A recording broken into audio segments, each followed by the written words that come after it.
Hi, everyone. This is Margaret Manning with 60 and Me. This is the place where women over 60 come to be inspired. My guest tonight is Corey Floyd. Corey is a professor of communications at the University of Arizona, United States, and he has been working for the last 20 years on this question of loneliness and the need for affection in our lives. Corey, welcome to the show. Thank you for having me. I'm really glad to have you here tonight. As you know, we have about 50,000 women over 60 now in our community of 60 and Me. And I'd like to start with a question based on feedback from the community. Sure. Okay. So we've asked women many times whether they prefer to live alone or in a community, like a retirement community, or in a relationship. And maybe surprisingly to you, a lot of them say they would want to live alone. Sure. And, I like my own company. I'm fed up with men, and I just want to live alone. And they even say, sometimes I get lonely, but I prefer. So my question for you is, we still have a need for affection and relationship. Absolutely. I know you've done a lot of research on this. So what are your strategies? I think you can give us a few on how to bring affection or, relationship into our lives. Yeah. How do we do that? That's a great question. And I think that it's good to start with the observation that, that loneliness is, it's normal for us to feel a little bit lonely, to feel a little bit disconnected from time to time. That's not necessarily cause for alarm.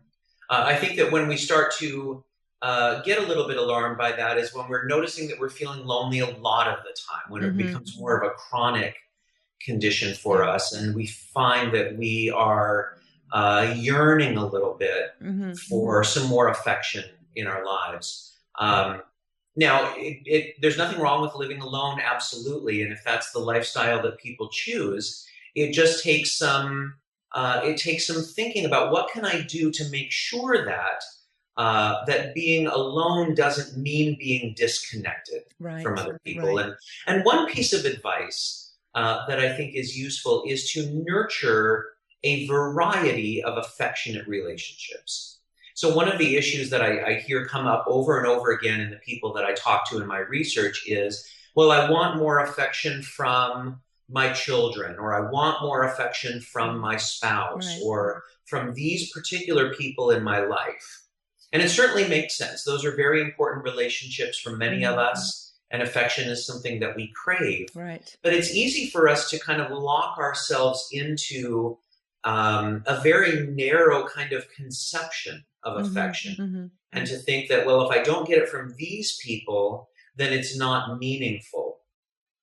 And so for people in general, and especially for people living alone, I think one thing that can be really useful is to broaden our thinking about where I can find affection in my life. And for many people, that includes a lot of social relationships. So not just friendships, but people that you might meet at the market, people you might meet at church, at the gym, going to volunteer. There's so many opportunities that we have to be socially connected, even if they're just, a few hours here, a few hours there. And I think if we are open to developing some affectionate relationships in a broader range of our social experience than just our families or our marriages, that's something that can really help. You've said some things that are really important, and I just want to respond to one, which is this business of being attaching all the weight to one relationship or to one set of affection. Because I know a lot of women with their children who move away. That's part of the living alone situation because your family is not around you like they used to be. You do weigh that as being the most important, and it's like reading the same chapter in the book over and over. That's right. And so I think that's really good advice. But I just have one question. It's a very normal thing to do. Certainly, our children, our close relationships like that are really the pinnacle of our relational experience. But the problem is that it can close our minds to a much broader range of opportunity, We've to develop closeness. Yeah, we've actually written an article about this business of friendship, and that sometimes the friends that we are drawn to because they have currency, they can help us to get a job, or they can help us, are not always the friends that will give us that affection. Sometimes it's the deeper friends, the ones that you have to kind of look for them and nurture them.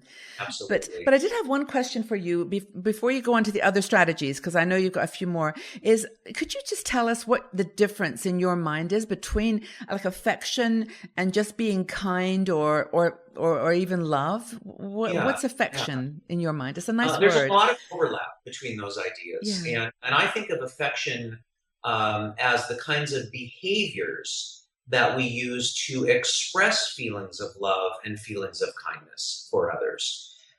These vary a fair amount from culture to culture, but I think about things like just getting a hug from somebody, or having somebody put their arm around you, hold your hand, sit with you, kiss you on the cheek, the things that we do to show someone else that we care about them or that we love them. And those behaviors, they don't have to be big. They can be just small and very brief, but they can have a huge impact on the way that somebody feels. Like even the pay it forward things in the coffee lines, where you pay for the person in front of you and then the person behind you pays for you, or it's contagious. That's right. It's one thing to feel kindness and to feel a connection to somebody else, but it's important for us to remember to show that. Yeah. Because we can't always tell how other people feel about us. And I might get a lot of love from others, but I may still feel lonely if they're not active in showing me.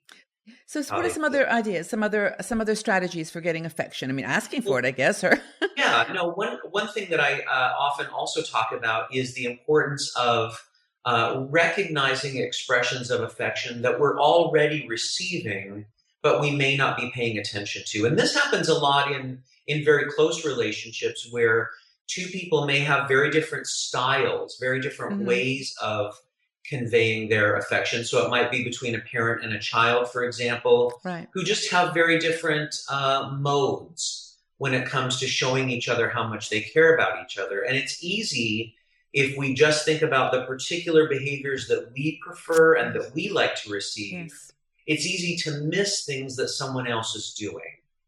And so once again, that's a matter of kind of opening up our minds, thinking a little bit more broadly. I think another piece of advice that's very useful in close relationships especially is to do what I call inviting affection rather than demanding it. And this happens often, again, in our most intimate relationships with our children, with our spouses, etc., where I might feel like, you know what, I have a right to demand. I have a right to make my needs known. I need you to kiss me more, hug me more, tell me that you love me. And, it's easy for us to feel like we have, we have a right to demand those things. And, I'm not disputing that we may feel that way, but that's not always necessarily the best way to go about getting them. So give us the conversation that's the inviting one. Well, I might say to somebody, I so enjoy it when you hug me, or it makes me feel so good when you tell me that you love me. I love it when you leave love notes for me on the bathroom mirror, things like that. Showing appreciation for behaviors is a way of communicating that these are things that I really like. These make me feel very special. And that encourages the other person to continue doing those things in a way that doesn't feel like you're putting obligation on them. Yeah. So basically make them feel good. I mean, you can say you're the best kisser. I mean, I just love it when and just make them feel like, it's not an obligation. It's actually a gift that they're giving. So absolutely. And, we don't like demands being placed on us for behavior, especially for intimate and kinds of affectionate behavior like that. We prefer that it come from a place of genuineness, right? A place of sincerity. And so when I know that somebody else appreciates the things that I do, then I feel invited to do them again. Mm-hmm. And there's a cultural difference too. And also, would you say that maybe men and women approach it differently too? That they absolutely do. Yeah, they absolutely do. You know, what we find is that men are often much more, we say, instrumental in the way that they convey their affection or their love for other people, and women are more expressive. Mm-hmm. And so men often show their feelings of love and affection through things that they do for the other person. Mm-hmm. So I'm going to show my wife how much I love her by washing her car, or making sure that the lawn always looks really nice and neat, or doing things that I know need to be done and that she will appreciate. But it can be very easy for her to miss those things, right? Because she's looking for the more expressive, I love you, and kissing and hugging. Bringing the flowers kind of thing. That's right, exactly. Yeah. So that's a great example of two people yes. Both expressing affection to each other in ways that it's easy for the other person to miss. You actually could make a very good dating coach, Corey. No, because seriously, isn't that, one of the challenges especially when you're in a second relationship, if you've been divorced and you're now with a person that you maybe haven't known for as long, or, right. you just don't know the ways that they express their love or care for you. That's right, because, we really gain our ideas about that from the families that we grow up in. And it's very common for people to come together in a relationship when they have come from families with very different ideas about that. And that's, it's a big part of negotiating any relationship, but especially a second or a third one. Yeah.